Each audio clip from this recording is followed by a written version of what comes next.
Guys বেয়া গৰম oxygen লবাই যাম। নমস্কাৰ বন্ধু বান্ধৱীসকল, মোৰ চেনেল ব্লগ উইথ মিডিয়ালৈ আপোনালোক সকলোকে স্বাগতম। আৰু আজি দ্বিতীয় বিহু, গোসাই বিহু আজি। আৰু আজি মই যাবলৈ ওলাইছোঁ আমাৰ ওচৰৰে গাঁও এখন, য'ত এটা সত্ৰ আছে, গোপালথান, শ্ৰী শ্ৰী গোপালথান সত্ৰ। তাতে সুঁৱৰী উৎসৱ হয় আৰু সেই সুঁৱৰী উৎসৱ চাবলৈ যাব ওলাইছোঁ। তেন্তে বলক মোৰ লগত সুঁৱৰী উৎসৱ চাওঁ অকণমান। আৰু এনেকৈ আমি গৈ আছোঁ টেম্পুত উঠি সুঁৱৰী উৎসৱ চাবলৈ। আৰু আপুনিও বলক আমাৰ লগত টেম্পুত উঠি সুঁৱৰী উৎসৱ চাবলৈ।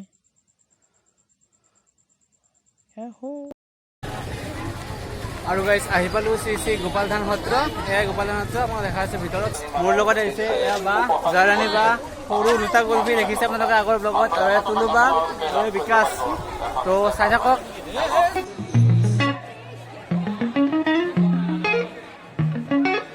আৰু গাইজ আহি পালোঁ সুঁৱৰী উৎসৱ, আৰু আহি পাই বিৰাট মানুহ, ঢেৰ মানুহ হেঁচি হেঁচি সোমাব লগা হৈছে। আৰু সুঁৱৰী উৎসৱৰ দিনা মানে গোসাই বিহুৰ দিনা এনেকৈ সৰু ল'ৰা ছোৱালীক গোসাই সজাই পেলাই এনেকৈ ৰখা হয় আৰু তেওঁলোকৰ সেৱা লোৱা হয়।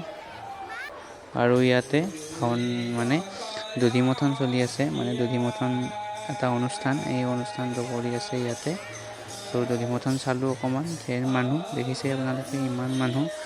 তাৰ মাজতে অকণমান আপোনালোকক দেখাবলৈ চেষ্টা কৰিলোঁ। তো এয়া দধিমথনৰ চলি আছে।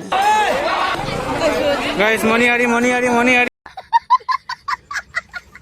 গাইজ যিমান মানুহ হৈছে আমি হৰাই যাম নেকি এই মানুহবিলাকৰ মাজত। নিজকে বিচাৰি পাম না নাপাম, বিচাৰি পাৱাই টান আছে। अब मिलता ही नहीं है, पता नहीं कहाँ है। গাইজ বেয়া গৰম অক্সিজেন লবাই জাগা নাই।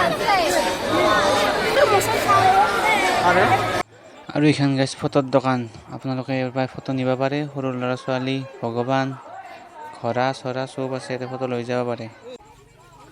আৰু এইগিলা গাইজ মণিহাৰী, চব মণিহাৰী চাৰিওফালে মানে মণিহাৰী একদম।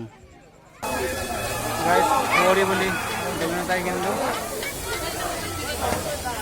আৰু গাইজ এইফালে বম কাজিয়া লাগছে, চাই ৰ'ব।